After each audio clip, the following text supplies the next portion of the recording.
Welcome to the first of the 2021 Future Proof with Dimension Data in association with Business Day series. It's great to have you with us today. My name is Mudiwa Gavaza and I'll be facilitating today's important discussion just around building resilience and agility in a rapidly changing world. But first, let me tell you a little bit around why the Future series is all about and why it's important. The series of future-proof virtual sessions will bring industry leaders together to share insights and practices that promote business readiness for an unpredictable future. Here's why we're exploring the topic for today. Now, it's because the rate of change in the business environment has accelerated as a result of the COVID-19 pandemic. Organizations who are already committed to technology pre-COVID were undoubtedly those who secured themselves greater agility when the pandemic hit. In addition, those who were further down the path of digital transformation were already working towards systems to facilitate secure, robust, remote IT operations using a mix of on-premises data with public cloud accessibility, hybrid cloud solutions. Now, what does all of this have to do with how organizations prepare to build resilience and agility in a rapidly changing world? Let's tackle this with our speakers. With me in studio is David Munro, who is the CEO of Liberty Holdings. He's going to be sharing with us around how Liberty, what they're doing to promote resilience and agility in business. Now, if you have any questions for us in studio, please feel free to ask for them in the live chat. Now, in studio, as I said, David. David, how are you today? Yeah, good morning, Mudiwa. Thank you. It's great to be here, and thanks for having me on your first edition of the show, and I hope it really goes well for you guys. No, thank you so much. Now, in the intro, we spoke a little bit around what's going on with the pandemic. For you, how has the pandemic actually been? What has been that experience? Well, I think for everyone, this pandemic has been a massive experience of change. I think personally, professionally, for the businesses that we run, we've all experienced tremendous challenges. Many people have experienced grief and trauma. People have lost their jobs, and we've seen that around us. And for me, that's been a really telling experience to then appreciate in my own life the things that are most valuable to me. And when it comes to some of those learnings, are there any specific learnings that you've had? Because I'm sure we all have. I mean, I often talk about the pandemic. It's brought upon humanity this massive experiment as well, because we've had to change so much in our lives so unbelievably fast. And to me, the things that I've learned most about are the things that you should be grateful for.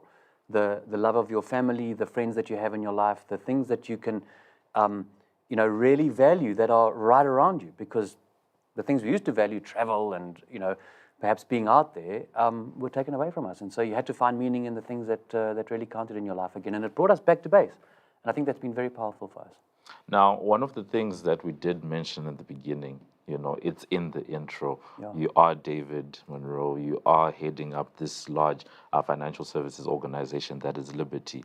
I guess broadly speaking, right, what has been the impact, for you guys as a business when it comes to COVID-19? Yeah, look, I might be David, but it's, I represent Liberty as a big team of people that have to make this business work every day. And, we're a life insurance company. That pretty much means that we were at the apex and the center of this crisis, because the purpose of our company is to help people have the financial resources to deal with what we call financial freedom, to help them save and invest so they can achieve their hopes, dreams, and aspirations over long periods of time, but also, more importantly in this context, to be there at those most profound moments of human vulnerability. When something really goes wrong, when you lose a loved one, when you're diagnosed with a dread disease. COVID brought death right into everyone's home, and that's really tragic. It put us at the center of the crisis, and so COVID had a massive impact on our business. We needed to make sure that the financial resources were available to honor the promises to our customers, but also it put a tremendous strain on our people, because we had to make sure that we were present and able to service our customers and advisors all the time, because the uncertainty brought by this crisis played straight into what we do for them in their lives. Perhaps as a quick follow-up to what you've just said, how do you see the pandemic having changed maybe your leadership style or how you are leading the organization? Well, the pandemic has helped reinforce this notion that you have to use a team to lead an organization. We all know that. And in the pandemic, there was really no scope for individual performance. It was all about making sure that the team was empowered to do what it needed to do to address the challenges that we faced. Yeah. We actually split our organization or the leadership team into two crisis management committees, one to focus on the here and now, the health and safety issues, and the second actually to respond to the business needs, because that was how complex it was for us. And so, you know, again, it reinforced for me that having great people in the leadership team, empowering them, giving them the confidence to make the decisions that they should make, giving them the confidence to come back to the center if they're confronted with a challenge that needs more minds attached to it and perhaps more confidence around the decision, do it. And you've got to move faster. And I guess coupled with that, it leads nicely on to then understanding, you know, your take on Liberty's financial results over the period. Yeah, you know, we released results in February, late February, early March, and our company is 62 years old. It's got a tremendous history attached to it. It's a really spectacular story. But we produced the first loss in 62 years if one looks at the financial results. Wow. But, you know, when I look at that, generally the loss was created because of the set-aside of 3 billion rands in a pandemic reserve, which is money that we set aside so that our customers and advisors would have the confidence that we had the financial resources to make sure that we could honor the promises that we've made to them, especially in respect of what we call mortality or people losing their lives. Yeah. And so that set-aside or that creation of that reserve caused the loss. Of course, no one wants to lead a company making a loss. But in my mind, we actually lived our purpose. And we put the purpose of the company and the desire to service customers and our advisors and make sure that we honored our promises, we put that ahead of the profit generation in the year. I guess the other one, when it comes to that, is you've spoken about, you know, that reserve fund. But apart from those specific provisions that you'd normally not have to make, what are some of the more specific issues that were generated through the pandemic that affected Liberty? Yeah, look, I mean, the set aside of the reserve was the big number. But we know that the second quarter of 2020, you almost lost all economic activity in the economy. And our business relies on face-to-face sales, an advisor going to see a customer, talking through their needs, their hopes, or their dreams, or their fears, and then concluding a transaction that is supported by one of our products. That just couldn't happen in the second quarter. And it took a while for us to get going again. So we lost the top line of our business pretty much in the insurance and investments part of our business.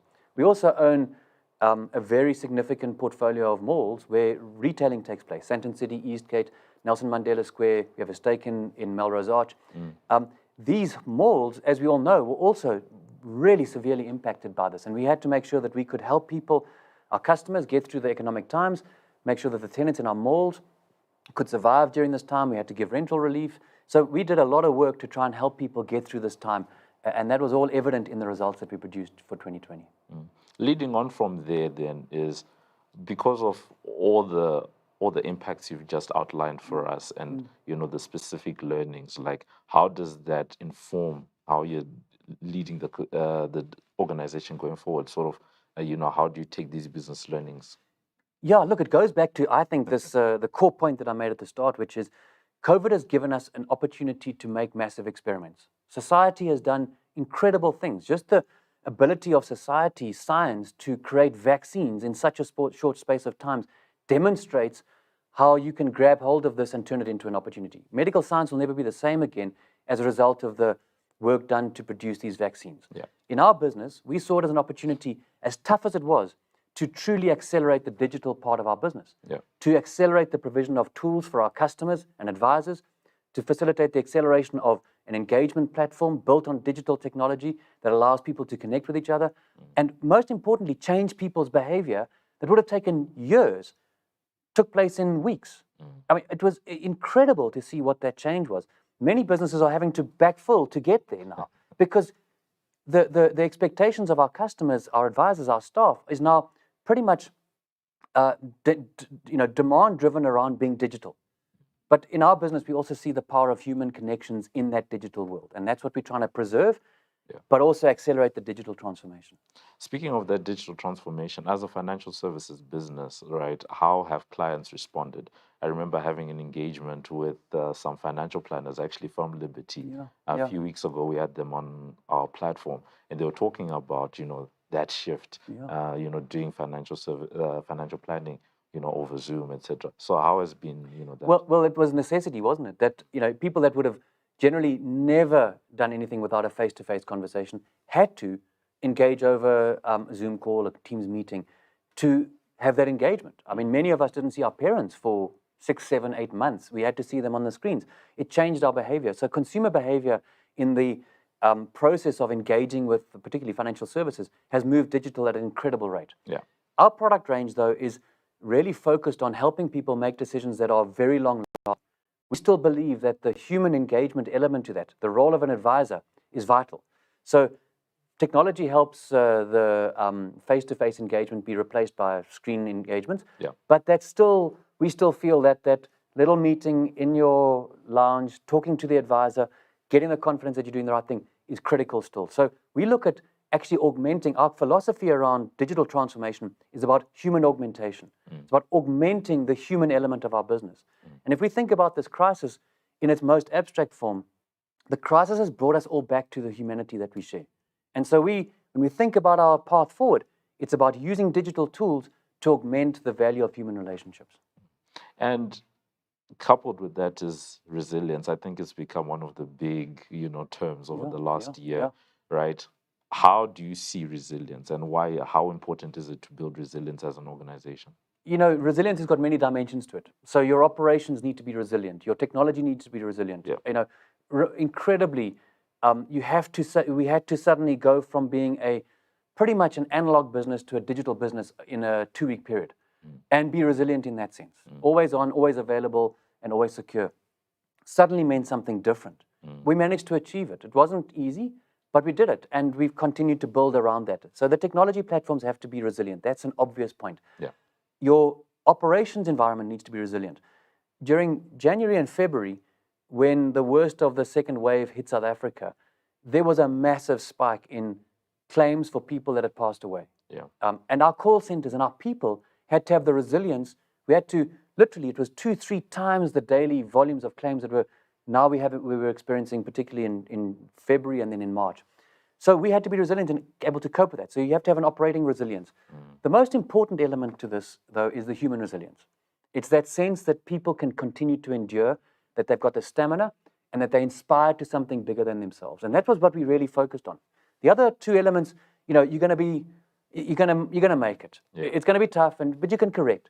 But the human resilience is the critical piece. And at the start of the crisis, believe it or not, we had been working on the growth mindset in the organization for about 6 or 7 months. And we were really focused on defining, in a very simple set of terms, what we thought the leadership principles of Liberty were. Take all your collateral, all of the years and years of collateral around values and culture and all of those things, condense it into 3 statements that people will be inspired by and will help them lead, or will give them the confidence in their leaders. Those 3 statements for us were: imagine it's possible, act with humanity, and do what matters. And the human resilience came out of those 3 statements. Wherever you were, no matter what the challenges were, for me as the CEO, or for the people that were in our call centers, and everyone in our organization, you could keep going back to those leadership principles. Just imagine it's possible. You can get through this. Yeah. Act with humanity. Humanity is what counts, and it's the heart of our organization. And finally, just do what matters. Take the clutter out your life and do what counts. You've spoken about resilience, and it's quite clear, how you guys were able to do that. But the other issue that comes with it is agility, because you spoke just now about having to do things within 2 weeks. And it's a large organization. And large organizations have also been thought of as being a bit slow sometimes. But you're sort of forced to be quick. How important has it been to be, agile as a business? Time will tell. is sort of what I would say, because our business is a very long run business. We've pivoted our entire strategy into a absolute dedication to digital. What we were doing, we were running a parallel stream of strategies. We were focused on the sort of here and now, getting the business right for now. We were focused on thinking about what we needed to do in 2 to 3 years' time, and then we were thinking about the long term. People generally call that like an horizon 1, 2, and 3 model. In the crisis, that all just condensed into one. And so we instead changed our thinking to be agile in 3 things. Firstly, simplifying our business as fast as we can. You cannot change and digitize and make modern a complex business. And we got 60 years of complexity. So simplification or renovating the business to be simple, agile statement number one. Agile statement number two, evolve as fast as you can. That means drive up the competitiveness of the organization in the here and now, not for the future, right now. Be competitive. And think about those two in your work towards transforming yourself to being a modern digital enterprise. Ours is, we design that around being a platform-based business that augments the human engagement that we have with our customers. And we're doing these three in parallel now using technology. I was actually going to ask then, because bringing all of this stuff together, the agility, the resilience, right? How you guys are thinking about the role, of technology. Is it a foundation? Is it an enabler? Like, how are you guys thinking about that? It goes back to that statement of human augmentation. We should not see technology for itself. We should see technology to drive human productivity. That's the heart of technology for my mind. And so when we think about the role of technology, it's pervasive in those three categories. Simplification, move to cloud as fast as you can. Take things off premises. All of those, you can immediately pick it up. Use robotics and machines to do the things that routinely people can do, but they can do it better. That kind of simplification. Unlock your people then to become more humanly engaged, to actually spend more time with their customers, listening with empathy in the call center because they know that the machine's processing behind them, rather than thinking, oh my God, now I'm going to have to do a manual calculation. So simplicity, technology can do it for you. Competitiveness. We believe we have to move our business from being that face-to-face, in a sense, paper-based business to build a business built on an engagement platform. We've chosen a technology partner, one of the global giants called Salesforce. We're in the process of, in the next 6 to 9 weeks, we will release a major intervention into our business that starts to leverage the power of a digital platform. It's a fundamental leap from where we were, which were almost having no technology interfaces for our customers, to having a digital platform. And it moves us, I think, into a totally different way of thinking about our business. Those two combined can allow us to transform into that future state that we think we need to be in 2 to 3 years' time.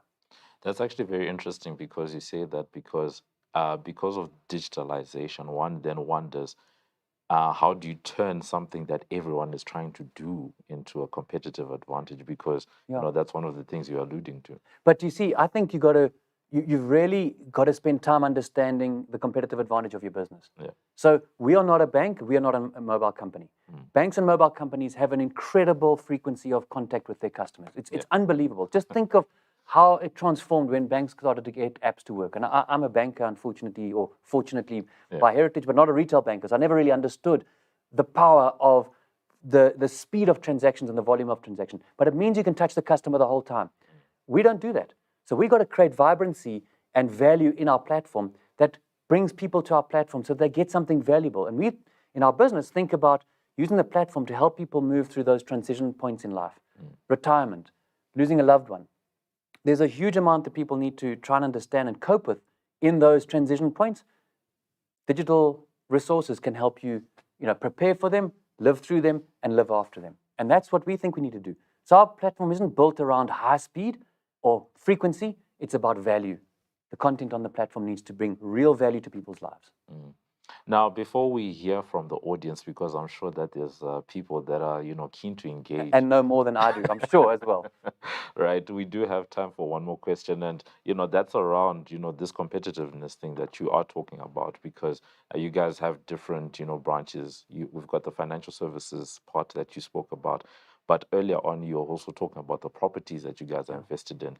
And right now, when we think about the technology, right, is it a top-down approach where the whole organization is using technology in the same way, or have you come up with a differentiated approach for the organization? Well, I think you've got to set the tone from the top and you've got to set the direction, but you can't do it from the top. I mean, and our leadership team doesn't try and work like that. I try and mandate people, empower them with the principles and the right direction, and then they're at the coalface. They know what to do. So in our more learning business, Liberty 2 degrees, it's an incredible opportunity to really experiment with the Internet of Things. We got closed environments where people will be present in the environment, and technology can really change the experience that you have in a shopping center. Now, we all can see that, what is the future of a mall? Well, the future of a mall is much more experiential in the future than it was in the past, which is where you went to get stuff. You had a nice experience at the mall, but you got stuff. We think that inverts. You're going to go to the mall for the experience. The stuff you want may be delivered. You may never have to take it home. So, the role of technology in what malls will do in the future is unbelievable. And so in that part of our business, Amelia and the team are working hard to try and understand that and leverage it, because you want to attract all the people to your mall. Yeah. That's competitive advantage. Yeah. All right. Thank you so much for that, David. Really appreciate, hearing your thoughts. And the beauty of technology is the fact that we have many people that are watching this and they can engage with us. Connected. Yes. Exactly. And we actually have a question that's coming through from Ronnie Govender. And the question is, with the COVID epidemic, people have lost their jobs and businesses. If you have a life policy, should these policies be changed to pension funds instead of forfeiting the payment that has been paid over the last 20 years? Yeah, Ronnie, it's an important question, but it's an important question to work with an advisor on. Certainly I'm not qualified to give a good response to that. Everybody's circumstances are different. When you go through an advice process, the first thing the advisor will do is do a financial needs analysis and understand, what is your current financial status, what are your financial needs, and therefore what are the best decisions for you. And so I think I would encourage Ronnie and anyone else who's out there, in these times, make sure you use professionals. We don't leave our health to ourselves. We go and see doctors. Yeah. We don't leave the law to ourselves. We use lawyers. In the world of finance, use financial advisors. They're incredibly powerful, experienced people that can help you make tough decisions. Use them. All right. We have another one coming from Rob Jardine. I hope I'm pronouncing that correctly. It's, how do we provide certainty for people in uncertain times? There's no such thing. But, there is confidence. So certainty and confidence are different in my mind. The most powerful, important ingredient in life is confidence. It comes from many things. Being inspired gives you confidence. Having experience gives you confidence. We were talking about, before the show started, what it's like to be a CEO. I mean, these things come. So confidence is vital. Yeah. And I think confidence can help you navigate any uncertain or unexpected event. What does uncertainty represent? Things are not as you see them. So you're going to have to make choices. Yeah. Well, make choice with confidence. Use the data. That's the other, point that I would make. Don't ignore the data. And if you really want to understand that, read the book called Factfulness. Factfulness. Factfulness. Factfulness. This one is coming from Ivan Simmers. And the question is, seeing that the advisor world is now digital, right? How does that affect RDR? I think all of these forces are moving us to put advice at the heart of the client-advisor relationship. And so that, at the heart of RDR is the advisor should be paid for the advice, not something attendant to the product. Yeah. It's a long haul. So let's not fool ourselves. Moving from where we were to that state is a long process. But I think that the digital world can help advisors have more meaningful conversations with their clients, and therefore the role of advice can be given more airtime and more substance. And I think that's where RDR is trying to take us as well. All right. It looks like we have two more. The first one is from Chris Britz. And the question is, companies are really struggling, perhaps unbeknown to themselves, mentally and physically, and some even heading for burnout. How are companies recognizing this? And if they do, dealing with this ticking time bomb? Yeah, I think it's an incredibly important point. And, we went through many phases of last year. I mean, when we started lockdown, we said it was 3 weeks. I mean, I don't know, I don't even know how many days we're in, but it's more than a year. And we're still in this process of a completely dislocated world. The human toll is obvious from the virus, but the mental health consequences are enormous as well. And so I would, encourage everyone to make sure that whatever your role in the organization, take stock. Yeah. Keep on taking stock. This is not normal. It's not usual. Even though we are acclimatized to it and we've adjusted to it, it's not normal. People need to engage with each other. The sense of being together is critical. So I think that mental health is a massive issue, and burnout is one of those potential consequences. We've got to look after each other very carefully. Very important indeed. And our last question is actually coming from Terence Arens. And the question is, how did you change your staff to accept the transition to digital technology instead of the face-to-face approach. I think this is probably touching on, I what think we spoke necessity about. creates the change. You know, that's one of those things. I think it could have taken, if one had said about it in 2017 and said we're going to move 2,500 advisors, in our case, in Liberty's tied advisor force, into a digital world, we would have said that'll take us 5 to 7 years with massive change management. Yeah. Those guys managed to do it in 2 weeks. Yeah. Why? Because of necessity. That's the human spirit. That's that's what inspires all of us to keep going. And that's why these, this time is a time, as hard as it is, I would encourage everyone to look for the opportunity in it. And know that humanity never surrenders gains. We're not going back to the things we didn't like. If they're gone forever. And if your business was focused on those things, well then you better rethink the business fast. As a wrap up, of your thoughts, just to get your final one, in a quick minute or so, how much of the change that has happened, because from the questions, people are really asking about the changes, how much of the changes that have happened and you've outlined do you think are here to stay? Time will tell. But I can say this for sure. We do not surrender our gains. Think of the power of remote working, not home working necessarily, but remote working. And the transformation that our buildings need to go through to create spaces for collaboration, ideation, and teamwork. Not workstations anymore. The workstation can be done anywhere else. So those kinds of changes, I think we haven't really even explored yet, because we've only done half. We've done the half of learning how to work remotely. We haven't done the half of how do you learn to use the spaces that we have for collaboration, ideation, creativity, and feeling a sense of belonging, identity. We've got to create all that again. So there's still change lying ahead. Some of it's going to be reinforced, but I don't think there's just like a certain path that lies ahead. I think there's some interesting challenges and opportunities that lie ahead as well.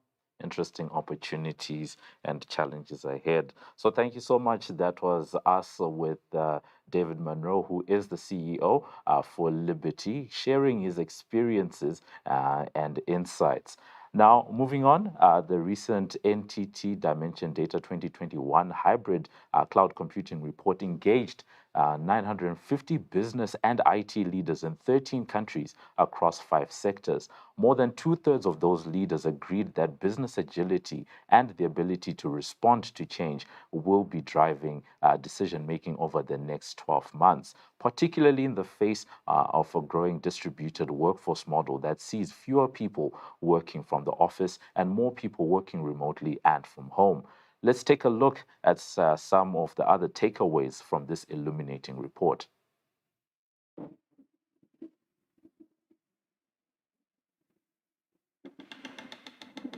A few months ago, South Africa hitting 1 million coronavirus infections. This is a fight to save every life. Almost 100,000 small businesses permanently closed since the zero in a bid to save the U.S. economy.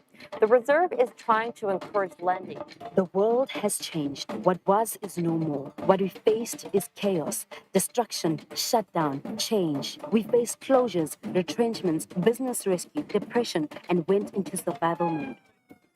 One strategy, quick and total lockdown. For those able to adapt, a new era was born. An era of opportunity, an era where the infinite possibilities of technology bring new life into our daily routines and transform our perspectives from mundane to exceptional. Where digital transformation means survivability, optimal efficiency, and innovation. This happened on the go for most companies, the plane built during the flight. This resulted in business unusual, where we learned as we went. What were discussions in boardrooms for future-proofing possibilities became the reality of immediate change. Digital transformation became an adapt or cease to function scenario. A journey's tale is often best told only when looking back. We do this so that we can arm ourselves with knowledge, learn from others, history, and scenarios relevant to our own, and use this to help shape our own path, our own reality, because the only knowledge we can use is that of people who lived the scenario before us, giving us the confidence to confirm, deny, approve, shape, pivot, and grow, ultimately to move into the right direction, to not only survive, but thrive. Dimension Data and NTT Limited did just that. As the world and business was changing, we realized the need to track and respond to that change in a way that would benefit the future of our clients. Surveying 950 IT and business leaders representing 16 major vertical sectors covering 13 countries across 5 regions: USA, Europe, Africa, APAC, and Australia. We uncovered organizations' dire need to adapt not only to the threat of the pandemic, but to the ever-changing market conditions as well. Never before has technology played a more critical role within global organizations, both operationally and strategically. 93.9% of C-suite executives agree technology is their lifeblood. The need for greater agility and performance was already on the minds of many leadership teams. The pressure to innovate already prevalent. Creating superior employee and customer experiences has seen many leaders already turn to the virtues of a hybrid IT environment to deliver resources at scale. The ability to access and process data to make informed, real-time decisions is one of the biggest considerations in the design of hybrid environments. Data sits across a variety of public and private, cloud and on-premises sources, which means keeping track of the logical and physical locations of data is paramount. 93.7% of organizations agree hybrid cloud is critical to meeting their immediate business priorities. The key themes forming the foundation upon which cloud is successful have proved to be business agility. 66.9% of organizations say that improving business agility and the ability to respond to change is important over the upcoming year. Security and compliance. 61.6% of businesses say that security and compliance are critical and the first consideration in vendor or service provider selection for hybrid cloud planning. An enabler of transformation, security becomes a key tenet of the overall business strategy, particularly in light of the current economic climate and the rise of the distributed workforce here to stay.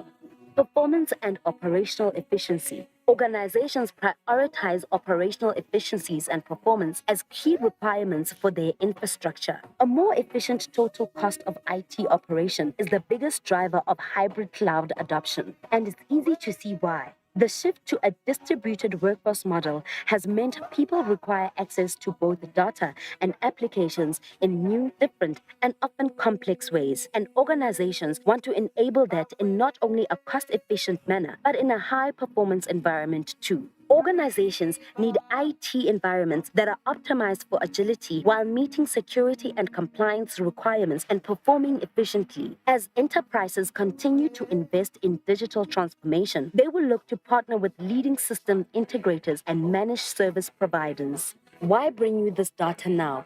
And why should you care? The reality is that a story is most relevant once the key instigating factors have already unfolded and the unknown has been identified. Our point of departure is where all these key factors have played their part. Our leading character, the person building the foundation of the next chapter, is you.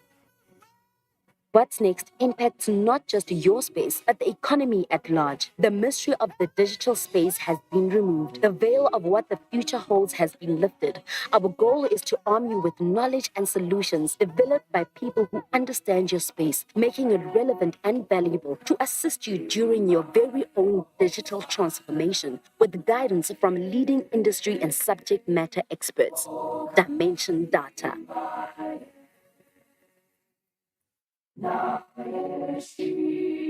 Our hybrid cloud report will show you what was, what is, what others are doing, data that can assist you in shaping your own success journey, turning your pitfalls, problems, and obstacles into milestones towards successes.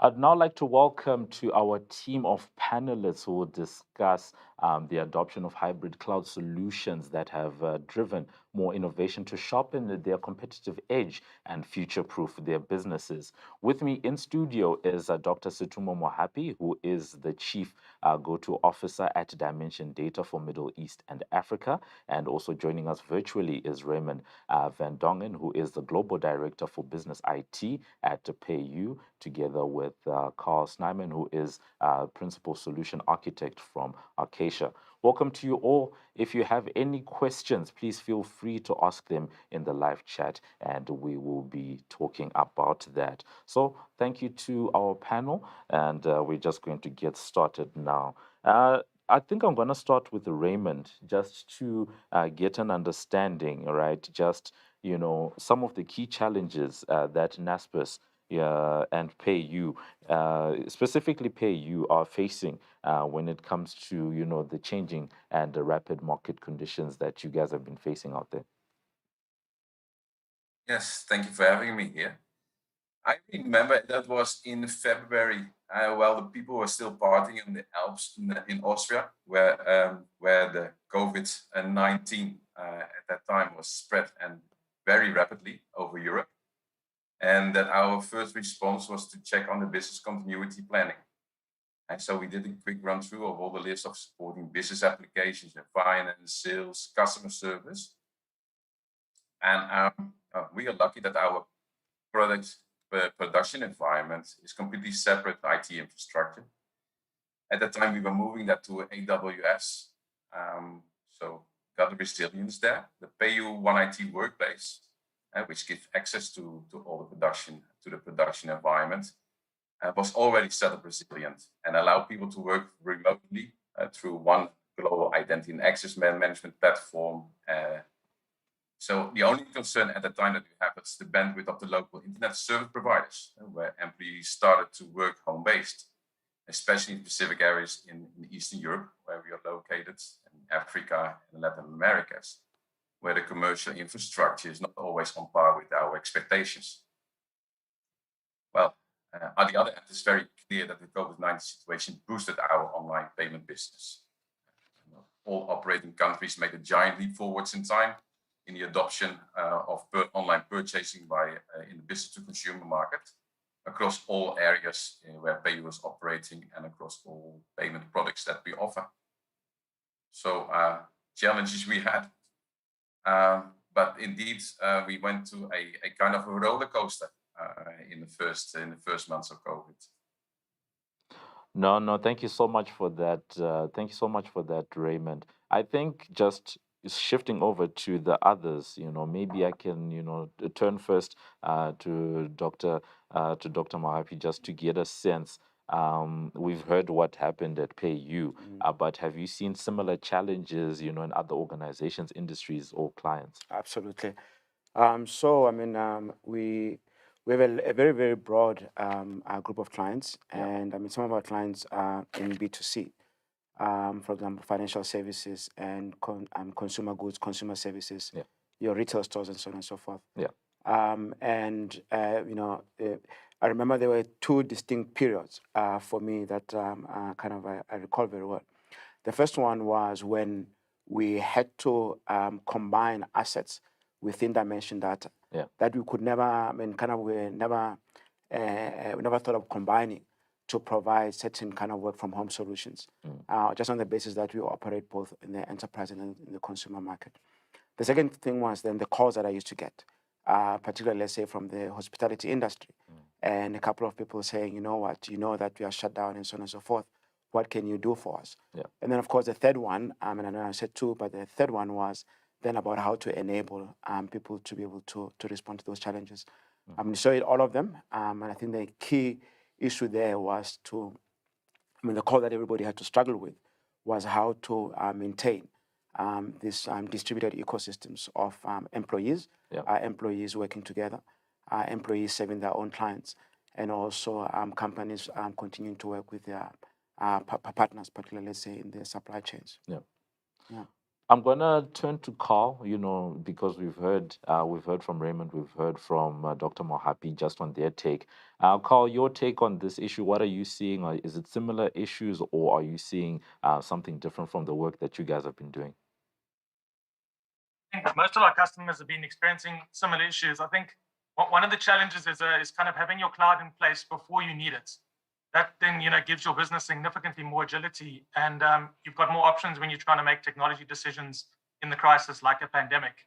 I think that's probably been one of the challenges that a lot of our customers that have been more reserved and possibly haven't started their cloud journeys early enough, then found themselves having to make decisions under significant amounts of pressure, trying to meet business objectives, deal with their consumers and customers themselves.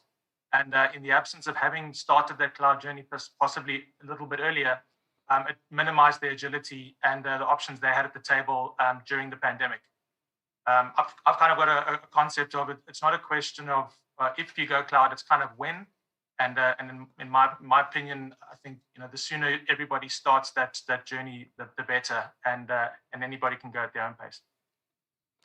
I like that. It's not an issue of if, it's a matter of when. But Raymond, coming back to you, one of the big issues that's really been big during this time, and I'm sure you probably get a question like this a lot, is as PayU, how have you guys adapted or managed to adapt your business models as a way to continuously provide excellence, when it comes to all of these issues, both internally for employees and externally for customers? Well, with the entire global workforce working home-based spread over 20 different kind of countries, we were able to successfully test our remote working availability of all workplaces and the critical and availability of all critical business lines, business applications. The pandemic did accelerate the plans in PayU, EMEA, and LATAM to share engineering and development resources over the various payment hubs. A good example is a project to migrate the LATAM of 365 environment to the global domain and rebuild the Active Directory, which we only started the preparation in October and delivered at February 1st. This really helped also people to work collaboratively and share the resource and the knowledge over the Office 365 functionalities. The supporting business lines like sales, customer service, and finance adopted the potential of the collaboration features in SharePoint amazingly quick and roll it out over the joining apartment users in the domain in no time. That was very surprising. So that really helped us forward. And next to that, of course, it increased our end user customer satisfaction significantly. All right. No, and switching back again, because Dr. Mohapi, on a dimension data front, your take on the matter, because once again, digital businesses, you're dealing with a lot of clients. How are you guys changing how you operate the business model? Okay, thank you very much. I think we just had now, and it's an often kind of stated metric that what we saw happen over the last 12 months, we saw chunks of 2 months of progress or business development happen. Against plans that were to be implemented over a couple of years. So 2 months for every 2 years of planning. And for our clients, we from let's say from a cloud perspective, we as a group we're able to support our clients who host their own data centers and have their own kind of on-premise equipment. Sometimes they put their on-premise equipment in our data centers and we manage them for them. Sometimes they use our own platforms, and then we provide them with private kind of hosted cloud services. And of course, some of them are then using public clouds. And that is kind of our hybrid cloud approach. And we, over the probably period of the last 2 years, we have seen a number of those clients start their different cloud journeys. And I think I use the phrase that to Carl's point, we are going to get there. It's like growing up, right? I suppose sometimes it's a question of the pace at which we grow up. And some of our clients had already decided on the big, almost strategic cloud journeys, kind of being cloud first, and then saying that everything that they're doing currently they will stop doing and then migrate them to cloud and then kind of change their application environments. And any new thing, they will start new things cloud native. And some clients were kind of in the middle of thinking about them. Maybe their CapEx cycles had not been completed. Yeah. So they were waiting to sweat some of their assets a little bit. And I think what my observation is that everybody was kind of moved very, very quickly into cloud adolescence, right? And kind of towards maturity of their kind of cloud environments. Just on the back again of once you have a hybrid cloud environment there, obviously there are a couple of things that kind of matters. And we've seen people now start to think about issues of security a little bit more. It's a big one. Issues of how to connect to the different cloud networks a lot more, and also issues about performance. Because just an example, if we have a client who operates a contact center environment, and the contact centers are now sitting at home, and they need to connect into their application environment to find client data and so on and so forth, then all of a sudden, and typically, the agents would probably not be living in an environment where there is abundance of fiber kind of networks. But probably contact centers probably represent the most important function in terms of the quality of the connectivity for client engagements, right? So we see a lot of people changing essentially a number of the services that they get from us. Yeah. All right. That's actually very interesting, especially, just, I guess, addressing some of those pain points specifically, for businesses in that cloud environment. Absolutely. Absolutely. Carl, from an Acacia point of view, how have you guys been able to adapt and, I guess, continue delivering that excellence from an employee and customer point of view? As David and many of the other speakers today have mentioned, the pandemic was a catalyst for businesses to react and accelerate their own cloud journeys, dealing with their legacy systems, their technical debt that were maybe not suitable for that remote workforce. And suddenly now we had CIOs and CEOs with appetite to accelerate this journey. We saw many of our customers using this crisis as an opportunity. And it was an exciting time for us as a business, being in the cloud space, because it accelerated our growth significantly. And suddenly we had the opportunity to be involved in virtualizing legacy applications that possibly were never dreamed of being deployed in the cloud. We had financial services administration and customers being served in remote branches in Africa from tablets, where previously that workforce were confined to brick and mortar buildings in head office locations in busy city centers. So I think the customers that embraced it and made the best of a bad situation, I think they've found themselves significantly accelerated in their journeys. And us as a cloud business, we found ourselves at the right place at the right time. I think one of the big, terms that's really coming up right now, as you've heard from all three of our panelists, is this issue of cloud. So I have a question to pose to, all of them. And that's just around, what role does cloud actually play in actually ensuring that organizations are future-proof or are able to carry themselves, especially, in these times. Raymond, I'll start with you on this one. Well, the role of cloud is, and I use the word significant again, it's significantly important for the PayU organization. And just shared with you that the production environment now is fully moved to AWS. And for the workplace point of view, we have executed next to the Office 365 move, full migration of all local servers to Azure and implementation of Cisco Meraki solution in the offices. So actually, we can claim that when the offices reopen, we are fully on cloud with the PayU One IT workplace. And we are looking forward how this plays out for our end users and the support by Dimension Data on this. Next to the cloud-only policy in the last 3 years, we have been reducing all the on-prem supporting business applications too, and we only have one left, and that is the SAP environment. But there's also a solution and a roadmap in creation to move that to the cloud. And for all the other customer service, sales, or reconciliation applications, we already moved in the last 3 years to complete SaaS offerings. So that makes us resilient, and I think we are ahead of many of our competitors, and that makes us future-proof. No, that certainly sounds like something good, especially if the cloud is being able to help a company to be future-proof but ahead of their competition. Dr. Mohapi, Your take on all of this, because you've already mentioned the fact that you are helping organizations with their cloud journeys. Absolutely, absolutely. I mean, there are lots and lots of things that organizations are looking for, and I want to touch on a couple of them. Let's start with agility. I mean, agility is really about being able to respond, respond with certainty about the results, respond with even sometimes at scale.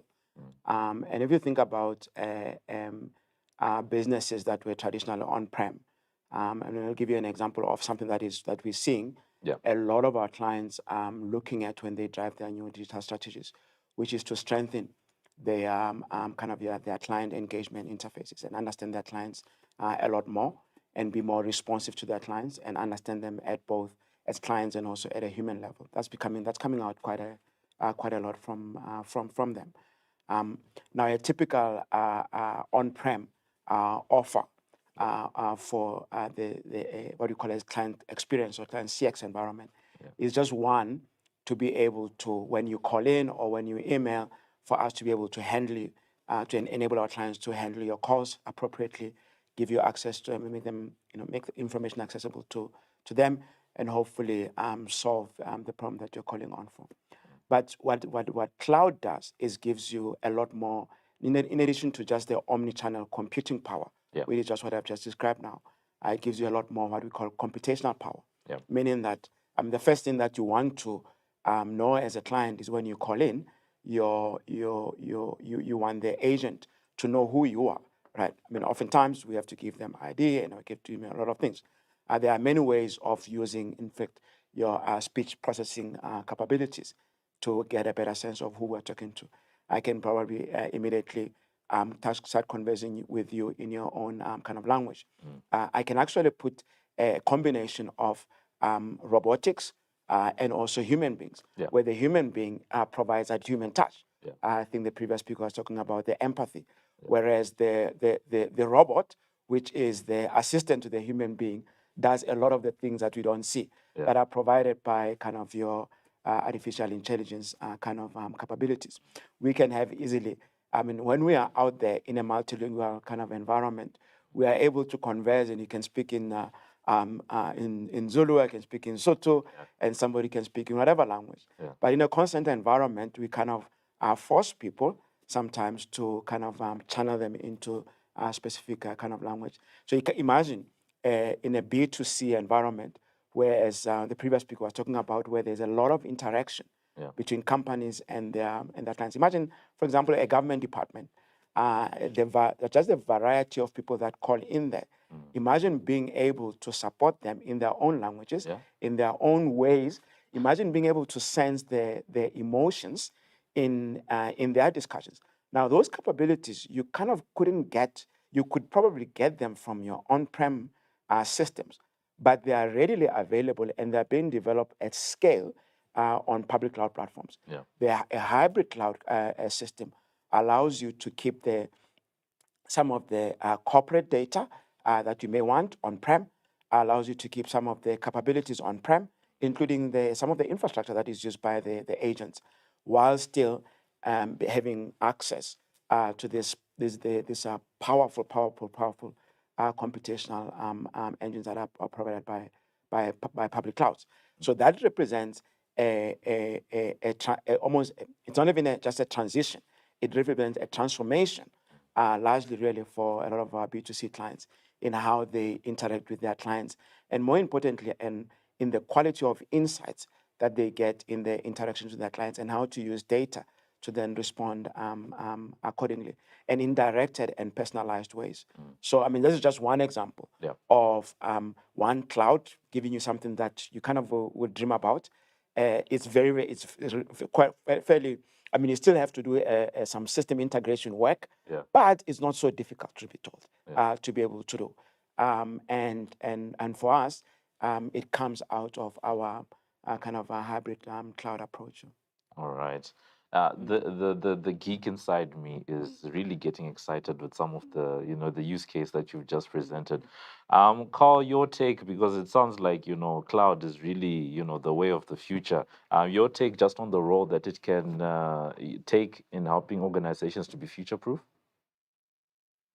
Thanks. So I think future-proofing starts with the policies, and as Raymond mentioned, their kind of cloud-first or cloud-only policies is what's going to be driving this sort of adoption. It starts at the top with the CIOs and the CEOs being bold enough to put those policies down and not allowing more technical debt to be deployed on-prem. And this is exactly why PayU probably found themselves in a very agile position during the pandemic, because they had set this in motion, in advance. I think, we deal with customers that are startups that have greenfield deployments where they can go crazy with the latest and greatest cloud architectures. But we've also got a lot of big legacy customers and banks and financial services institutions that have a lot of on-prem systems that are not necessarily cloud native. And for those customers, it will be a slower journey. It will involve a hybrid cloud. And a lot of people don't realize that, going public doesn't have to be a dangerous thing. You can make your cloud journey an extension of your data center. You can retain your existing internet connectivity for breaking in and breaking out. And the cloud can be done in a very safe, controlled way, almost like a virtual rack that's just an extension of your on-premise data center. This rack just happens to have lots of compute power, pay-as-you-go billing model. And slowly but surely you can grow into that, slowly adding in disaster recovery, test workloads, experimental workloads. And over time, eventually your on-prem infrastructure will atrophy and probably not exist anymore. And yeah, I think future-proofing, just to summarize that point, really is a policy decision in my opinion. Yeah, very interesting one, especially around the policies that companies actually take when it comes to future-proofing. Dr. Mohapi, Carl brings up the issue of connectivity, right? So for you guys as Dimension Data, how have you guys navigated the network aspects, but also the security? Absolutely. Yeah. So sorry, absolutely. So I mean, I want to start with security, because I think we can envisage this concept of post-COVID, probably in the world of cloud, being able to access computational power from a distributed environment, working from home and so on and so forth. Now, when you do that, I mean, just imagine when you go to the office today, you go into a fairly protected environment, right? There's an IT team that makes sure that you don't do things that can compromise the security of that branch or campus or office, right? Yeah. Now, if I work from home, where is that IT team that makes sure that, in fact, I don't do things that can compromise my overall network environment? In fact, the concept there is that your risk, your security perimeter increases quite significantly into people who are in a distributed environment. Your attack perimeter or your attack surface or the areas in which people can kind of attack the corporate environment increases. I mean, most of the people who are working from home are not IT people, right? And people can come in and visit, and they can do all manner of things. I mean, the person who's coming in to fix my electricity, for example, could be somebody who could represent a risk agent from a IT security perspective. Yeah. So the attack vectors as well increases. That means that the ways of joining the dots into to try and do naughty things into corporate environments also increase quite significantly. Yeah. And we have known that. I mean, so last year around April, when we responded with network solutions to this, we employ a concept called secure by design, and extended that particularly to address this increased risk of security. The second thing that we've been on a journey but we have accelerated quite significantly is what we call our migration to what we call software-defined networking. Yeah. Now, I mean, if you just again in a hybrid cloud environment, some workloads are in public cloud systems, some workloads are on on-prem client-owned data centers, and so on and so forth.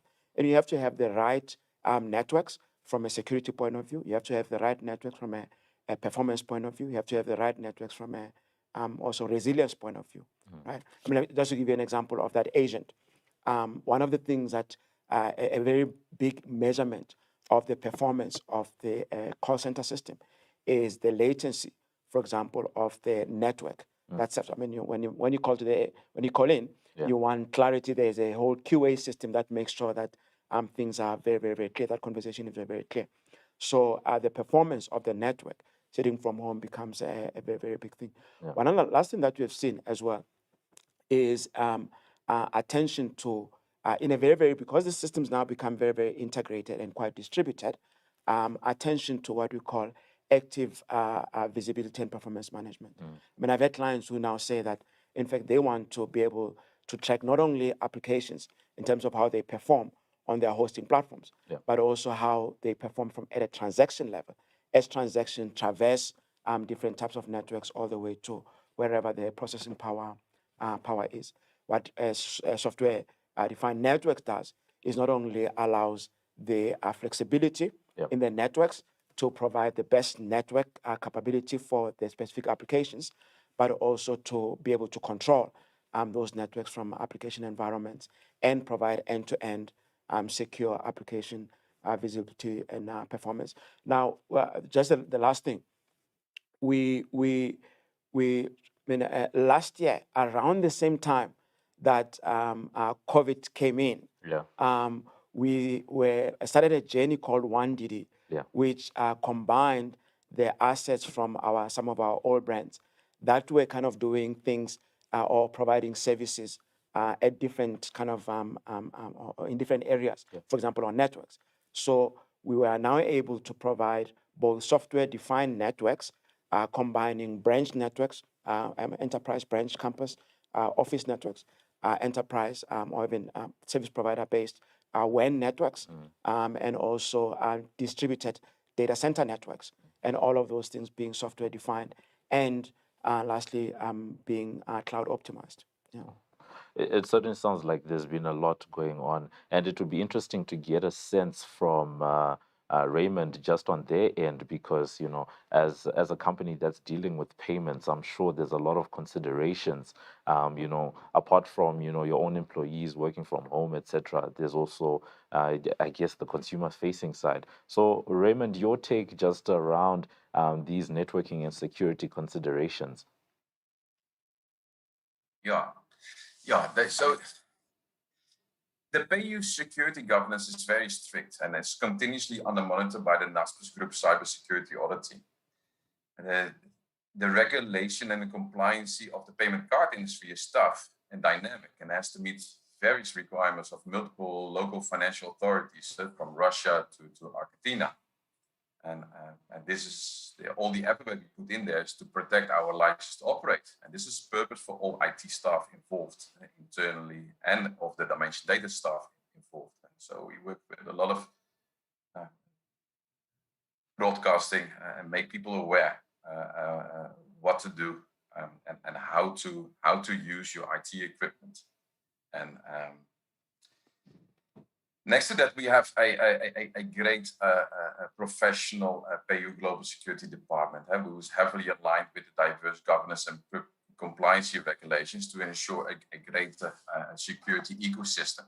And over time, we have been able to implement 24/7 global security monitoring in both in the production and on the endpoint environments, where also we have Dimension Data delivers the 24/7 Security Operations Center. And a partnership with Fox IT, they do the delivery on the scene, on the events, and this is how we build up this robust infrastructure. And we have not seen any severe increase of cybersecurity threats, as many companies have to do. And so this internal discussion now is around ransomware, and that keeps you on your toes. Right? So every time new threats, new developments are coming up, and to keep us on our toes to adopt upcoming new situations to be able to survive. And in parallel, we come to new insights while we're driving new solutions. In this case, what we currently do is driving a CrowdStrike rollout, which is an intelligent antivirus plus a service that they immediately 24/7 can step in if we get attacked by malware. So it's a continuous journey. Probably will never end from the security point of view, but it's very exciting, and it keeps us busy and very interesting. It certainly sounds like it does keep you guys busy. And as you said, it's not really somewhere that people arrive as a destination, but sort of more as a journey. And as part of that journey, you guys, as PayU, have had Dimension Data along with you. So, how would you say that journey has been in terms of having Dimension Data along to help you with that digital transformation? As a prime part of the successful cooperation with the Cape Town Dimension Data team. In Cape Town, we work on a day-to-day basis. There's a mutual drive to success and sharing ownership on the issues and challenges like that. So we do not have a traditional customer-supplier relationship. And, so the philosophy from my side was also to always cut out the middleman and get the supplier as close to the business as you are, and do not stand in the middle as an IT department. Bring the parties together. So as a result, we have created together a co-creation of our technology roadmap. The working relationship with the Cape Town management team is based on true partnership, fully on mutual trust, transparent and congruent. And we have an open relationship where both parties and staff can speak up and be valued on their performance. And we have a great Dimension Data Service Delivery Manager who is included in the One IT management team and directly engaging with the business. We have the delivery team leads who are included in the initiation of the projects, also part of twice a meeting structure, which is twice a week to report out in the various regions. Yeah, and next is my privilege to work with a great and profound project manager. So yeah, in the 90 years working in the world of IT outsourcing on both sides with the system integrator and at the receiving end, amongst others with Philips, Heineken, and TNT, I can confirm without hesitation that the Dimension Data team was key for success in making this transformation work over the last year, and especially also with all the challenges that we had, that everybody had to work remotely, and no sessions were able to be planned on site to get a grasp and build relationships. But yeah, it was a great. It is still a great journey. Yeah, we're not finished yet. But I found it very successful working with Dimension Data on this over the last year, 1.5 years. It certainly sounds like it's been, quite a successful partnership that you guys have built, especially when he says that it hasn't been the traditional, customer supplier type of relationship that you guys have been able to engender between yourselves. So I guess for you guys as Dimension Data, because you guys always have continuous investment, when it comes to strengthening cloud, network, and security capabilities, right? How can you further actually transform a client organization, and actually take them and their business to the next level? Absolutely. I mean, I think our key contribution to our clients' lives is to be their partners, to make sure that they achieve their business objectives, and we manage those partnerships quite closely, and we're continuously looking at how to beef up our capabilities. Yep. And particularly in the world of cloud. I mean, as I said, we operate a hybrid cloud operation, and we've recently made an acquisition of Acacia, and which brought Carl and his very, very competent team that have augmented our AWS capability all around. And particularly, I mean, the AWS capability we already had, and was the one that is providing services to the Naspers group and PayU in particular. So that's one part, and we continuously look at opportunities to look at those kind of niche skills, niche capabilities in the market. And also, we also do it bottom up. We spend a lot of time and effort and resources in building our own internal capabilities. I'm just in the last financial year, we're rated, and this is a claim that I have. You can always check it. We're rated as the company that invested the most in the cloud resources around the Microsoft cloud system, Azure, right? And at the end of it all, I mean, our ambition is to do more for our clients, in order to enable our clients to do more for their clients, and we do so by being very, very operating through very intimate kind of relationships. Yeah.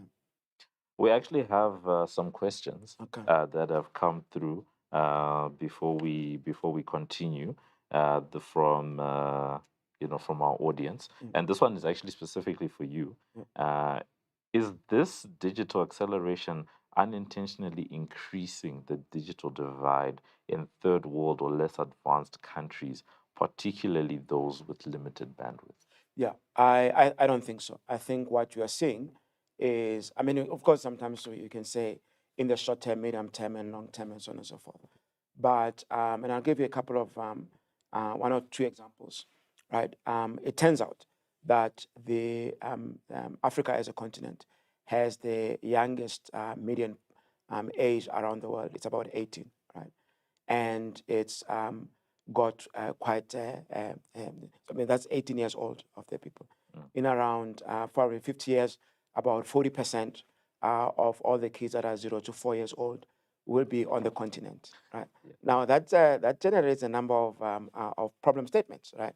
Problem statement in food security, problem statement in education, in healthcare, and so on and so forth.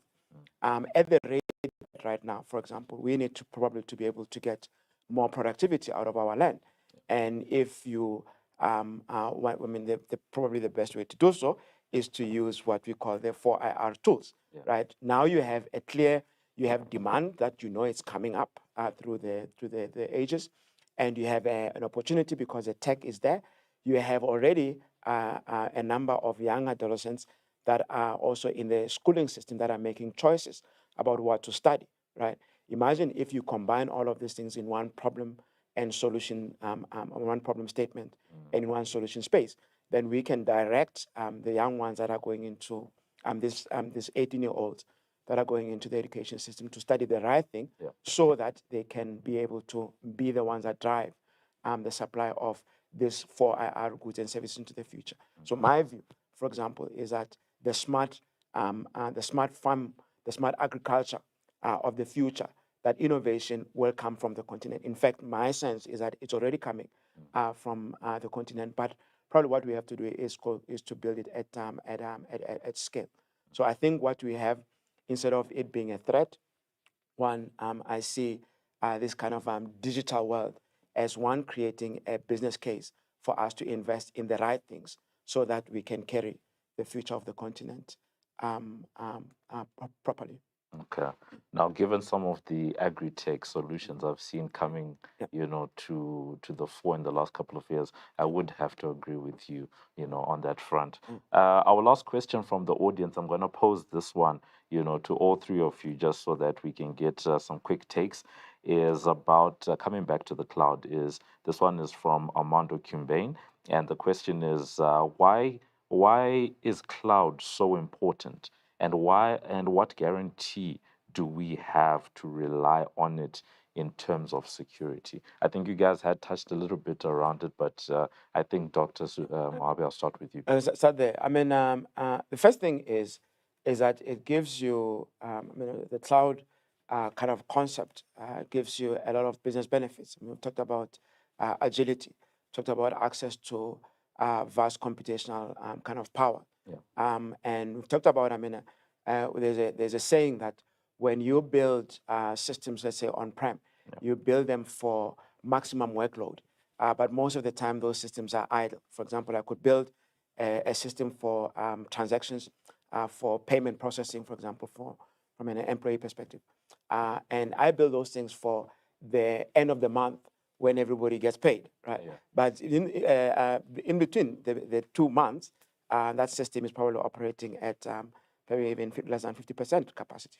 In cloud, you build them for the opposite reason. You build them for minimum workloads and only use what you need, right?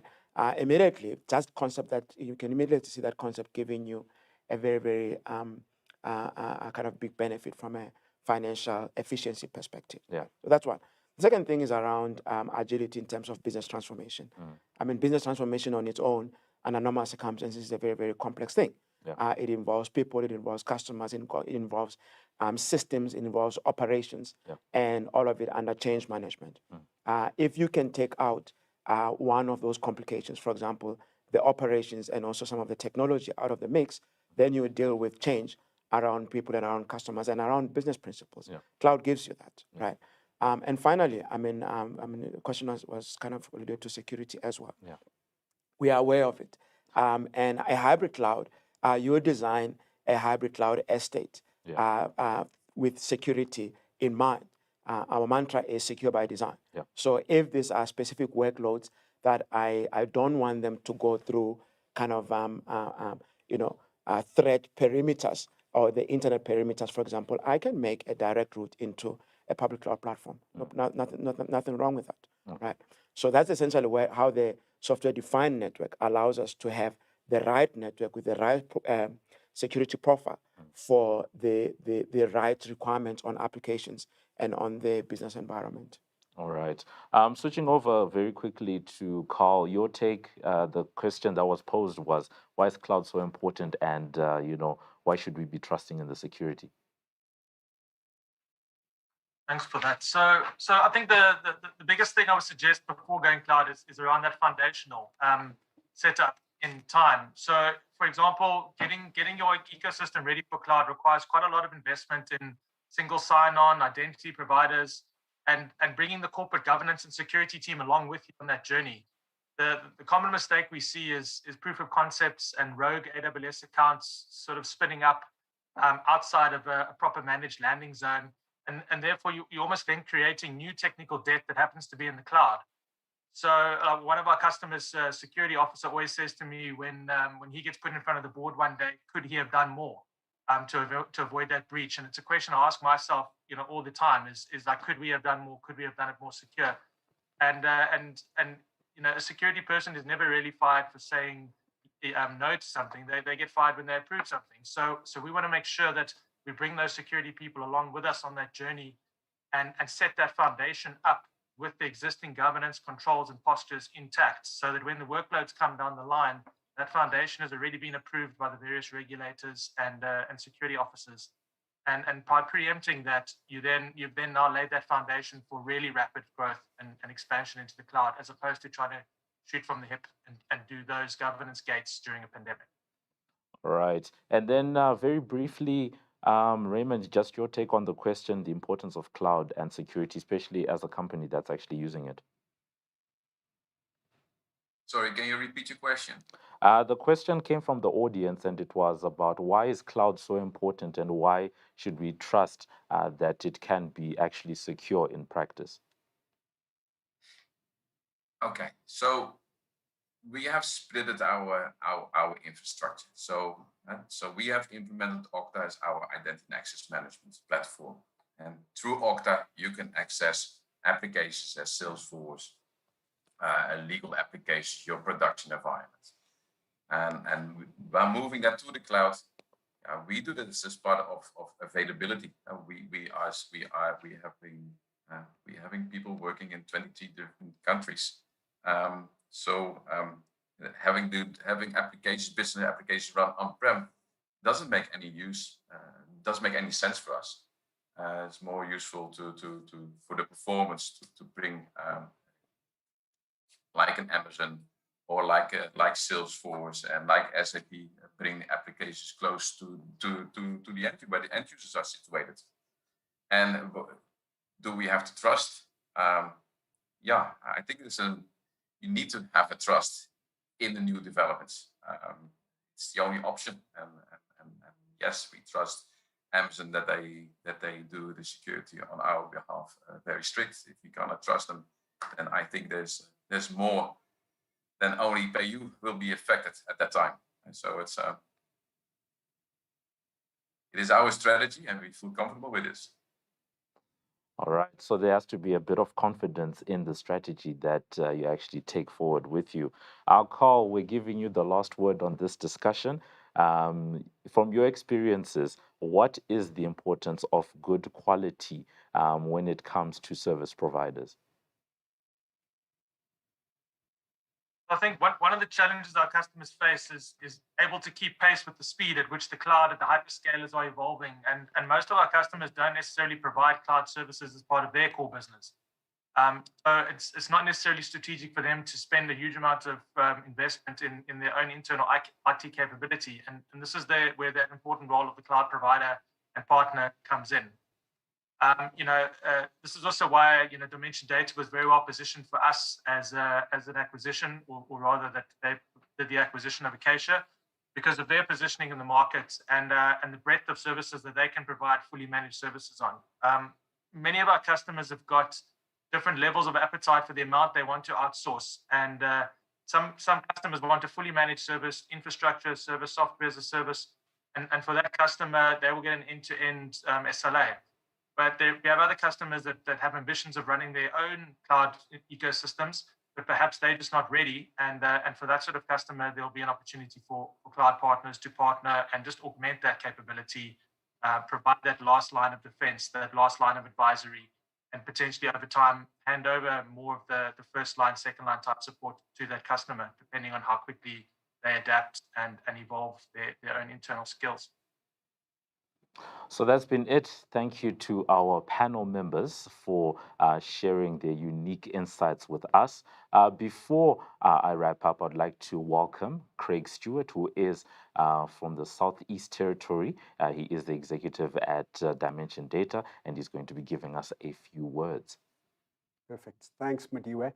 Just a big thank you to everyone for joining us today. A big thank you to David, to the panelists, and to obviously all of our guests joining us. I think what the last 12 months has shown us is, that companies have been forced to relook at their businesses end to end. I mean, firstly, that was driven, by the lockdown and the need to, enable the remote workforce as much as possible. Yep. But I think what we've seen over the last 12 months is, very much organizations are, seeing this as, the future, and it's underpinned by technology. So, a number of our clients have been speaking to us around the fact that they, won't be returning 70% of their workforce back to the physical office. Yeah. That has a huge impact on, the network. It has a huge impact on the data center, the cloud, and ultimately security being absolutely critical there. So, I mean, this is a complex journey. It requires, seasoned partners, and, people have been through this. And we believe that, as Dimension Data, we've got that experience. We've got some fantastic clients who've trusted us to give them, that sort of guidance over the last not just 12 months, but over the last number of years.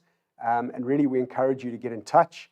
We would, typically in terms of next steps, we would look at some form of assessment, just to give you a view of where you are, and then plot that roadmap for you. And ultimately, with that sort of advice and that strategic long-term thinking, we think we can create that agility and allow you to respond to any future challenges that may come up. All right. Thank you so much for that, Craig. And that's where we wrap up for today. Thank you, everyone, very much for joining us for this discussion, and to all our speakers for sharing their valuable insights. Keep an eye out for the next Future Proof with Dimension Data in association with Business Day event. Many thanks to Dimension Data for partnering with Business Day to make this possible. Thank you and take care. And then from me, Mudiwa Gavaza, depending on where you are in the world, it is good evening, good afternoon, and good morning.